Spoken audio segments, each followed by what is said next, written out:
Hello everyone, welcome back to the YouTube channel. Today we are going to be doing a reading of Ladybird Classic, The Black Beauty. So, this is originally told by Anna Sewell and now it's being retold by Betty Evans and Audrey Dolly, and it is illustrated by Cassia Magatis. So, let's start. Chapter 1. My early home. The very first place that I can remember was a large, pleasant meadow. To start with, I lived on my mother's milk. As soon as I could eat grass, she had to go out to work and she came home in the evening. There were 6 young clots in the meadow besides me. We had great fun galloping around, and although we would sometimes bite and kick, one day my mother whined to me to come to her. Then she said, "The clots who lived here are very good clots, but they are cart horses clots, and of course they have not learned manners. I hope you will grow up gentle and good and never learn bad ways. Do your work as well as you can and never bite or kick, even just in play." My mother was a wise old horse, and I have never forgotten her advice. Her name was Duchess, but our master often called her Pet. As I grew older, I grew handsome. I had one white foot and a pretty white star on my forehead. My black coat grew fine and soft. When I was 4 years old, Squire Gordon came to look at me. He seemed to like me and said, "When he has been broken in, he will do very well." My master said he would break me in himself so that I would not be frightened or hurt. Breaking in means to teach a horse to wear a saddle and bridle and to carry someone safely on his back. He must also learn to pull a carriage or cart, going fast or slow just as his driver wishes. He has to learn never to bite or kick, nor to jump at anything he sees. Even with a good master like mine, it was slow work, but at last it was done. Next came iron shoes. That was frightening. But the blacksmith did not hurt me, even when he drove nails through the shoe right into my hoof. My feet seemed stiff and heavy afterwards, but in time I got used to that.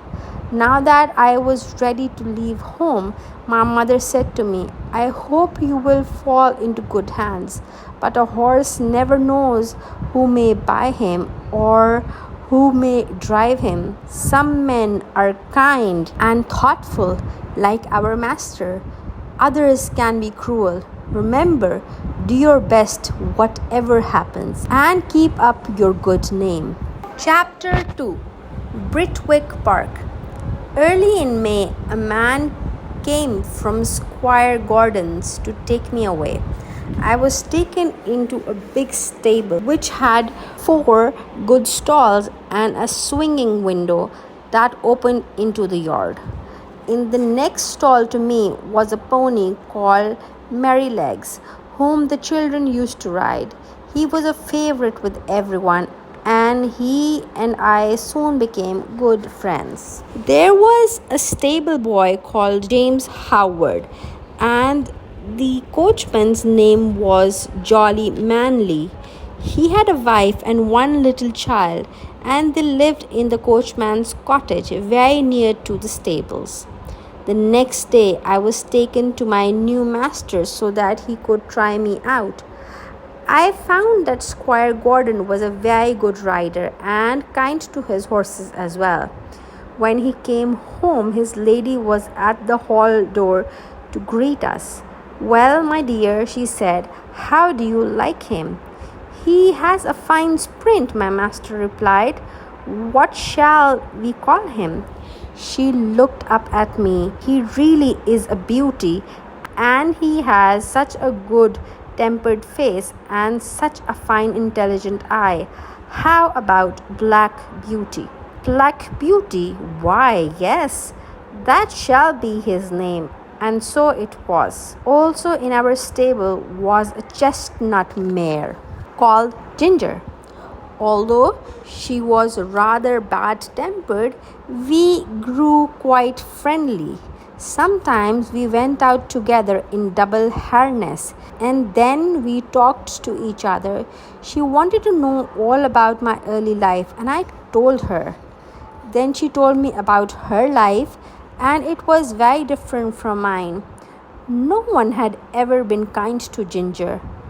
After she had been broken in, she was sent to London to a fashionable gentleman as one of a matching pair. There I was driven with a bearing rein, she said, and I really hated it. I like to toss my head about and hold it as high as any horse.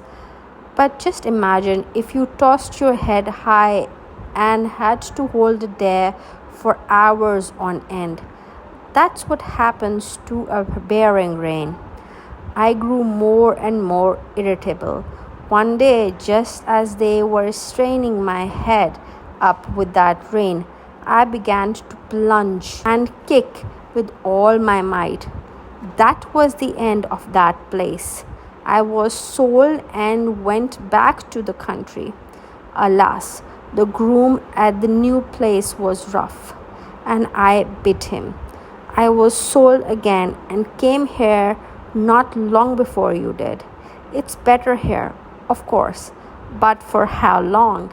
As it turned out, kindness was all Ginger needed. Her bad temper slowly died and she became quite gentle and happy at Britwick Park. Chapter 3. A Stormy Day.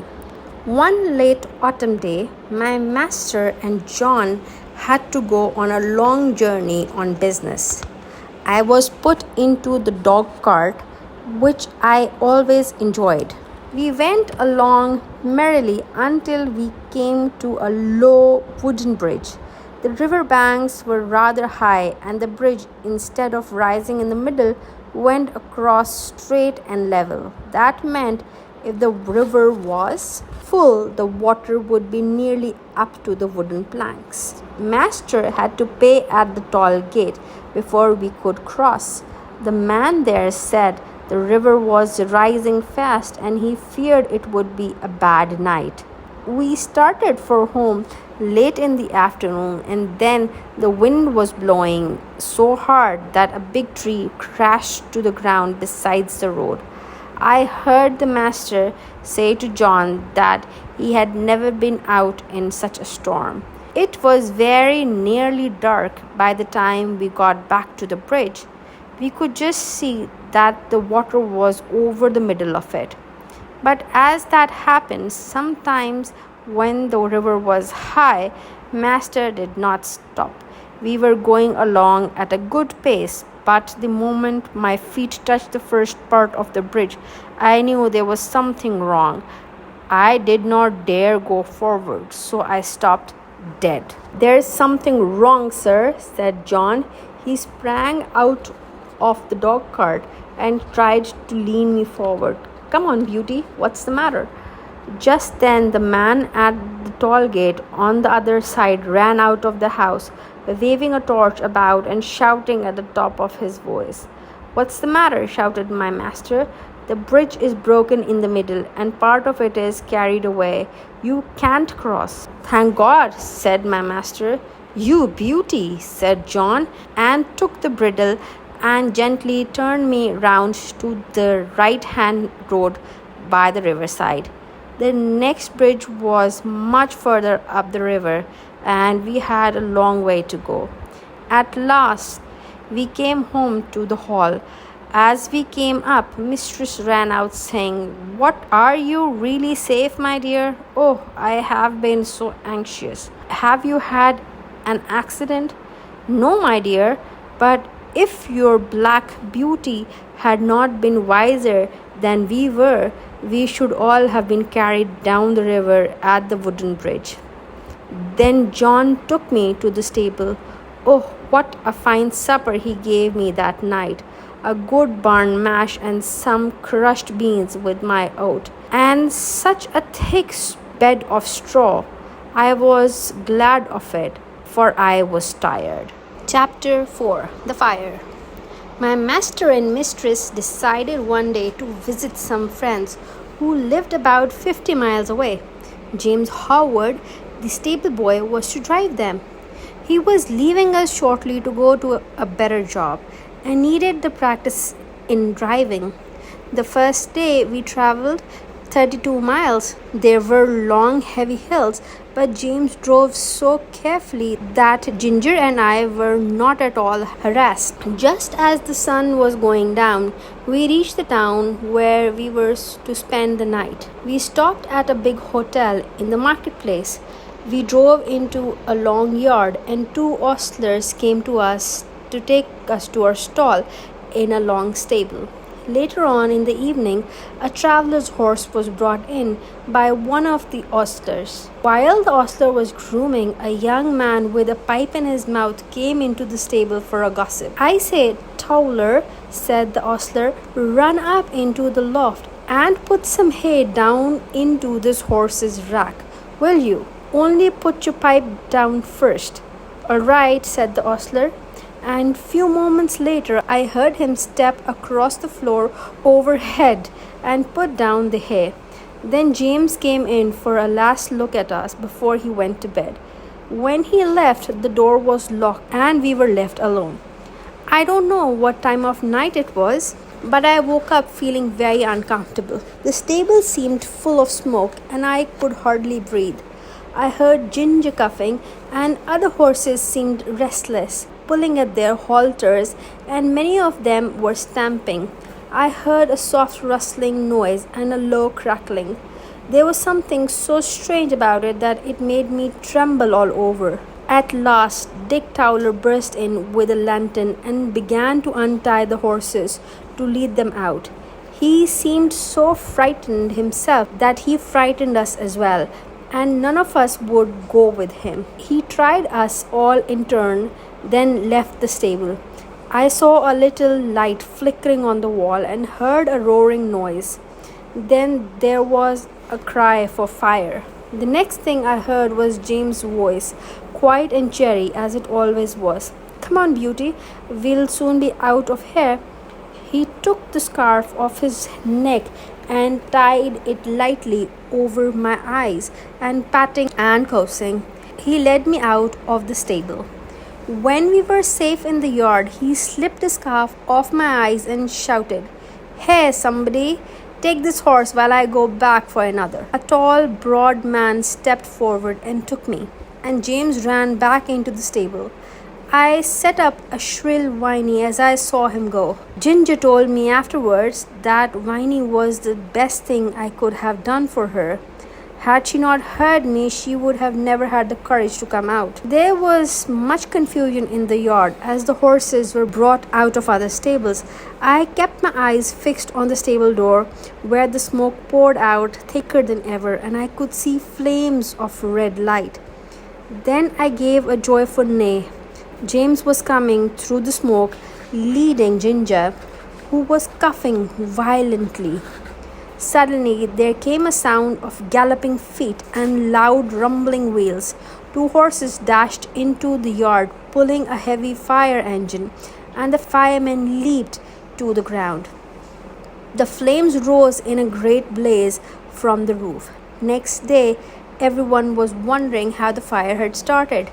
At last, an ostler remembered that Dick Towler had been smoking a pipe when he came into the stable. Dick said that he had put his pipe down, but no one believed him. Pipes were never allowed in the stable at Britwick Park, and I thought it ought to be the rule everywhere. Chapter 5. Joe Greene. After that terrible night, it was good to get home to Britwick Park. John was equally glad to see us and had a good deal of praise for the courage James had shown at the fire. Before he and James left us for the night, James said, "Who is coming in my place?" "Little Joe Greene at the lodge," said John. "He is small, but he is quick and willing, and kind-hearted as well." The next day, Joe came to the stables and learned all that he could before James left. He learned to sweep the stable and bring in the new straw and hay. He began to clean the harness and helped to wash the carriage. He was too small to groom Ginger and me, so James taught him on Merrylegs. He was a nice little fellow and always came whistling to his work. Merrylegs was a good deal put out at being mauled about, as he said, by a boy who knew nothing. Towards the end of the second week, however, he told me confidently that he thought the boy would turn out well. At last, the day came when James had to leave us. He wasn't very happy about it, and he looked quite downhearted that morning. John tried to cheer him up, but everyone was sorry to lose James. Chapter 6. Going for the Doctor. Not long after James had left, I was awakened sadly in the night by the stable bell ringing loudly. Then John came in singing, "Wake up, Beauty, you must go fast now if you ever did. The mistress is ill and we must go for the doctor." He went like the wind, and the church clock struck 3 as we drew up at Dr. White's door. John knocked at the door like thunder. Dr. White put his head out of the window. "What do you want?" he said. "Mrs. Gordon is very ill, sir. Master wants you to go at once. He thinks she will die if you cannot get there." Dr. White was soon at the door. "The worst of it is," he said, "my horse has been out all day and is quite worn out. What is to be done? Can I have your horse?" "He has come at a gallop nearly all the way, sir, but I think my master would not be against it if you think fit, sir." "All right," said the doctor, "I will soon be ready." The way back seemed long, but I did my best. I was glad to get home. My legs shook under me, and I could only stand and pant. I had not a dry hair on my body. The water ran down my legs, and I steamed all over. For the next few days I was very ill, and Mr. Bond, the horse doctor, came every day. John would get up 2 or 3 times in the night to come to me. My master often came to see me too. "My poor Beauty," he said one day, "you saved your mistress's life."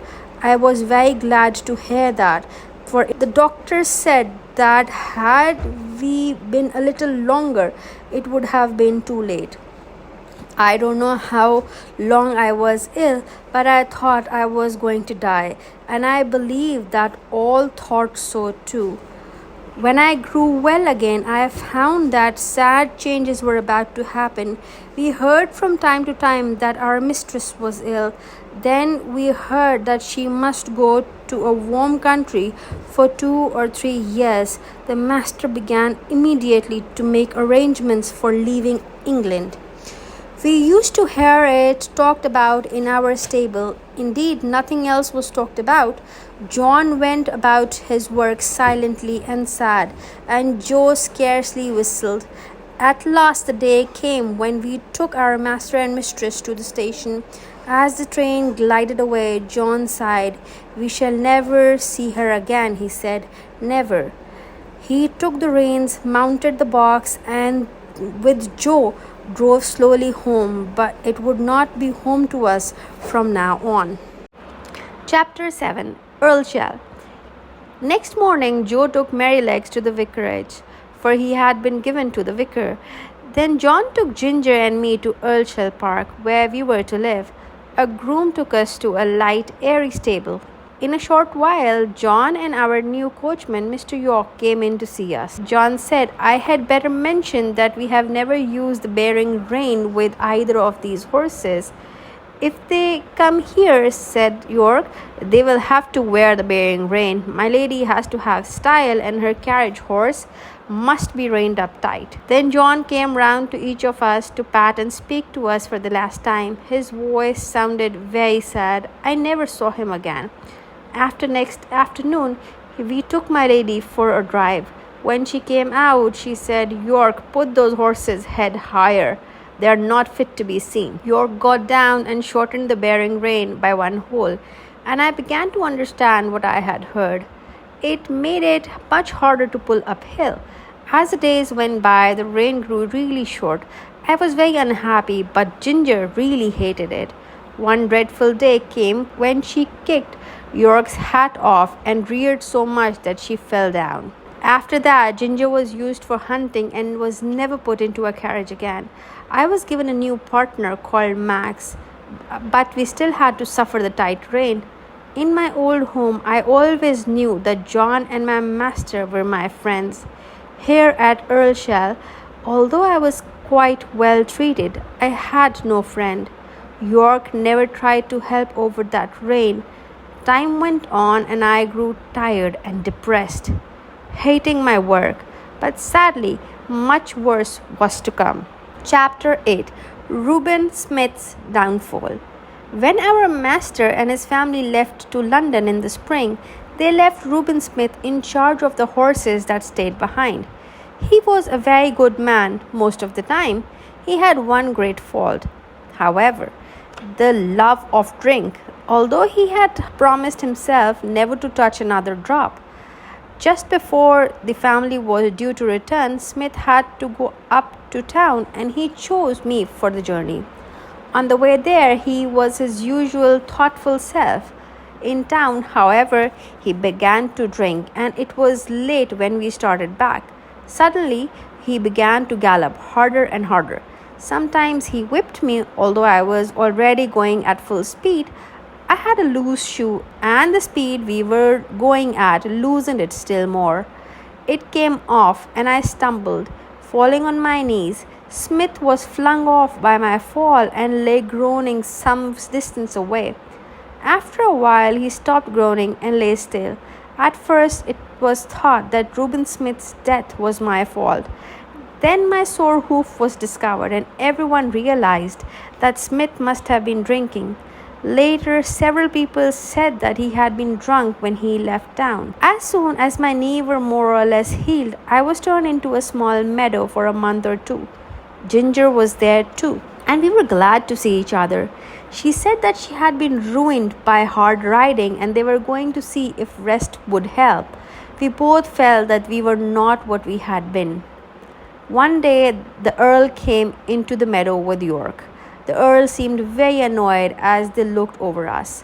What makes me most angry is that these horses of my old friend who thought would find a good home with me are ruined. The black one will have to be sold. I can't have knees like that in my stables. See if you can find him a good home.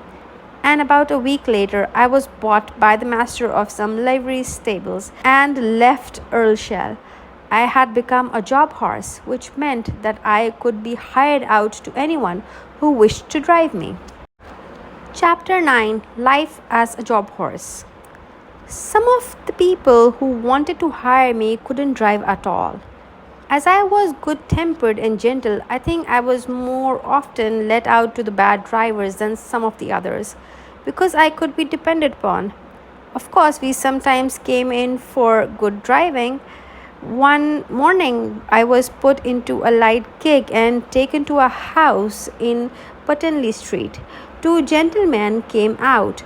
The taller of them took the reins, and I can remember even now how quietly he turned me around. Then, with a light feel of the rein and drawing the whip gently across my back, we were off. I arched my neck and set off at my best pace because I had someone behind me who knew how a good horse ought to be driven. It seemed like old times again. This gentleman took a great liking to me, and eventually I was sold to a friend of his, Mr. Barry, who wanted a safe, pleasant horse for riding. I had yet another master. At first, this seemed a good change.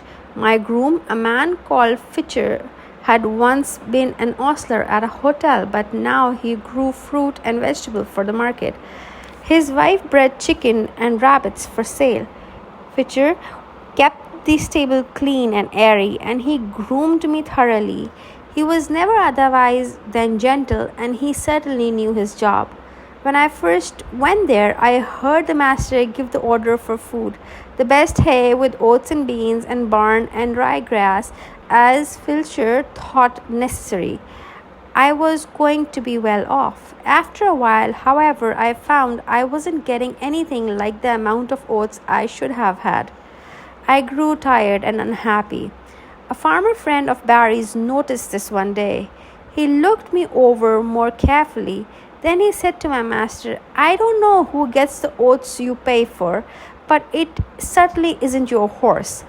I suggest you look into what's happening in your stable. Some scoundrels are mean enough to rob a dumb beast of his food." When Mr. Barry took his advice, the police discovered that my oats were being fed to Mrs. Filch's rabbits. Had I been able to speak, I could have told them that. I had seen Filch's little boy come every morning to collect the oats that his father stole. Filcher went to prison for 2 months, and in a few days' time I had a new groom. Chapter 10. The Humbug. Alfred Smirk was a tall, good-looking fellow, but if he ever was a humbug in the shape of a groom, he was that man. He was very civil to me and never used me ill. In fact, he did a great deal of stroking and patting when his masters were there to see it. He thought himself very handsome and spent a lot of time in front of a little mirror in the harness room. Everyone thought he was a very nice young man, but I should say he was the laziest, most conceited fellow I ever came across. Of course, it was wonderful not to be used ill, but a horse wants more than that. I had a loose box and might have been very comfortable if Smirk hadn't been too lazy to clean it out and take the damp straw away. As to cleaning my feet or grooming me properly, he never did those things at all. Standing on damp straw had made my feet grow tender and unhealthy. When I stumbled twice in an afternoon, my master took me to the farrier to see what was wrong.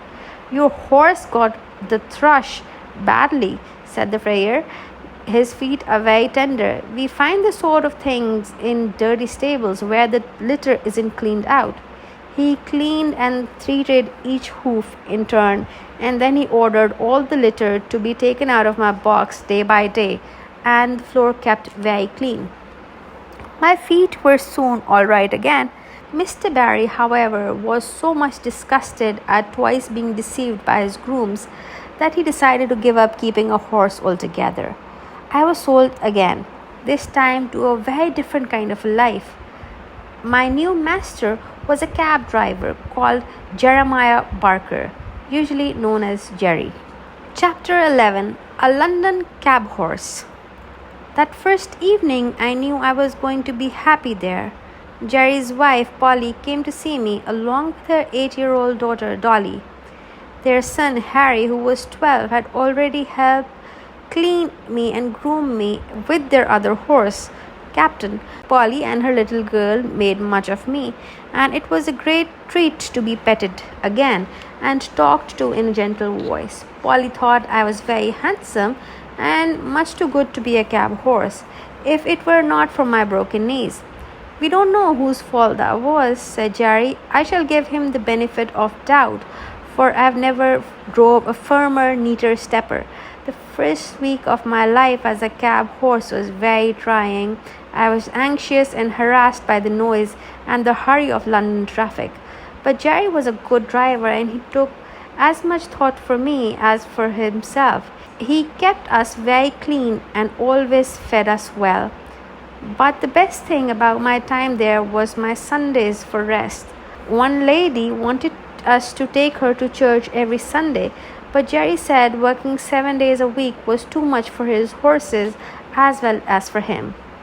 The lady was quite cross at first, but then she saw that he was right. Jerry didn't lose her custom over it. Christmas and the New Year are very merry times for some people, but for cabmen and their horses, it is no holiday. There are so many parties and balls that the work is hard and often late. Sometimes driver and horse have to wait for hours, shivering with cold, while the cherry people inside are dancing away to the music. We had a great deal of late work in Christmas week. Jerry had a bad cough, and standing round in the cold made it worse. One night when we got home, it was so bad that he couldn't speak. He gave me a rub down as usual, although he could hardly get his breath. Then Polly brought me a warm meal and they locked the door for the night. Next day was very strange. Harry came in to clean and feed us and to sweep out the stalls, but he didn't whistle or sing as he usually did. 2 days passed like that, and there was great trouble inside because Jerry was dangerously ill. He grew better at last, but the doctor said that he must never go back to the cab work again.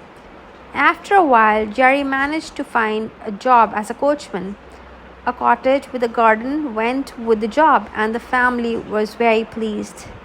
As for me, I was heavy-hearted, as I was led away to a sale once more. Chapter 12. Farmer Thorogood and his grandson. As I waited unhappily at the sale, I noticed a man who looked like a gentleman farmer. I saw his eye rest on me, and I pricked my ears and looked at him. "There's a horse, Willie, that has known better days," he said to a young boy with him. He gave me a kind pat as he spoke. "Poor old fellow, couldn't you buy him and make him strong again, Grandpapa?" asked the boy, stroking my face. "Just like you did with Ladybird." The farmer laughed. "I can't buy every old horse and make him strong again." As he spoke, he slowly felt my legs. "Just trot him out, will you?" he said to the man who had brought me. I arched my poor thin neck, raised my tail a little, and threw out my legs as well as I could, for they were very stiff. "All right, I'll take him," said the farmer, whose name was Mr. Thorogood. From then on, I had good food, perfect rest, soft turf, and gentle exercise. I began to feel quite young again. One day in March, Mr. Thorogood tried me out in the light carriage. My legs were no longer stiff, and I did the work with perfect ease. Mr. Thorogood was pleased. He said to Willie, "Now we must look for a quiet place for him, where he will be well looked after." One day that summer, the groom cleaned and brushed me with such care that I thought some new change must be at hand. I think even the harness had an extra polish. Willie seemed half anxious, half merry as he got into the carriage with his grandfather. "If the ladies take to him," said the old gentleman, "they'll be suited and he'll be suited. We can but try." He drove through the village and up to a pretty house with a lawn and shrubbery at the front. Willie stayed with me while Mr. Thorogood went into the house. Soon he returned, followed by 3 ladies. They all came and looked at me and asked questions. One lady took to me greatly. She said she was sure she should like me. I had such a good face. Another, a tall, pale lady, said that she would always be nervous in riding behind a horse that had once been down. "It isn't always the horse's fault," said Mr. Thorogood. "Why don't you have him on a trial for a while so that your coachman can see what he thinks?" And so it was arranged. In the morning, the lady's smart-looking groom came for me. I was led home, placed in a comfortable stable, fed and left to myself. The next day, when the groom was cleaning my face, he said, "This is just like the star that Black Beauty had." He went on talking to himself. He was much the same height too. I wonder where he is now. Then he noticed my white foot and began to look me over more carefully. White star on the forehead, one white foot on the off side. Then looking at my back, and there is a little patch of white that we used to call Beauty's 3-penny bit.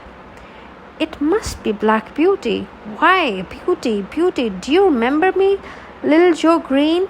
And he began patting me as if he was quite overjoyed.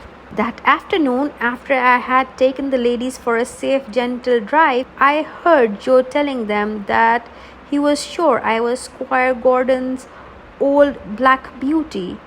They were already pleased with me, so they decided to keep me and call me by my old name of Black Beauty. I have now lived in this happy place a whole year. Joe is the best and kindest of grooms, and my work is easy and pleasant. My ladies have promised that I shall never be sold, so I have nothing to fear. And here my story ends. My troubles are all over, and I am at home. Often before I am quite awake, I fancy I am still in the orchard at Britwick, standing with my old friends under the apple trees.